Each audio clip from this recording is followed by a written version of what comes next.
Borok Gideon Tengker terbongkar, larang Rieta Amelia bekerja, kayak burung dalam sangkar.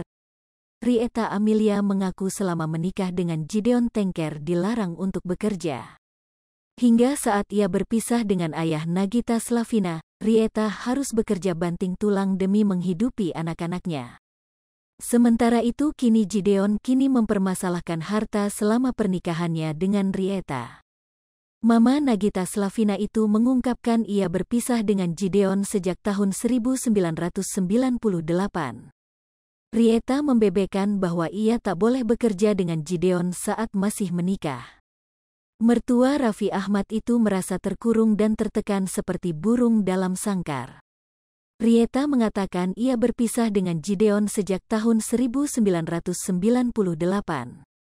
Namun saat itu ia dan Gideon memang tidak bercerai secara hukum. Hal itu merupakan permintaan ibu mertua Rieta Amelia. Saat itu sang mertua setuju mengurus Gideon, sedangkan Rieta bertanggung jawab atas anak-anak buah pernikahannya. Saat berpisah dengan Gideon, Rieta yang awalnya tak pernah bekerja langsung banting tulang untuk menghidupi Nagita Slavina dan Caca Tengker. Saat itu Rieta bekerja dengan menjadi manajer rekan-rekan artis seperti Nicky Astria. Tak hanya itu, Rieta Amelia juga mengambil pekerjaan menjadi pemain sinetron. Rie mengatakan kalau dirinya harus bekerja sambil mengurusi anak-anaknya. Rieta mengatakan ia rela banting tulang demi pendidikan anak-anaknya. Ia pun dengan jelas mengatakan kalau Gideon Tengker tak membiayai anak-anaknya lagi.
Sripopo TV, jangan lupa komen, like, dan subscribe, serta tonton terus berita-berita terupdate lainnya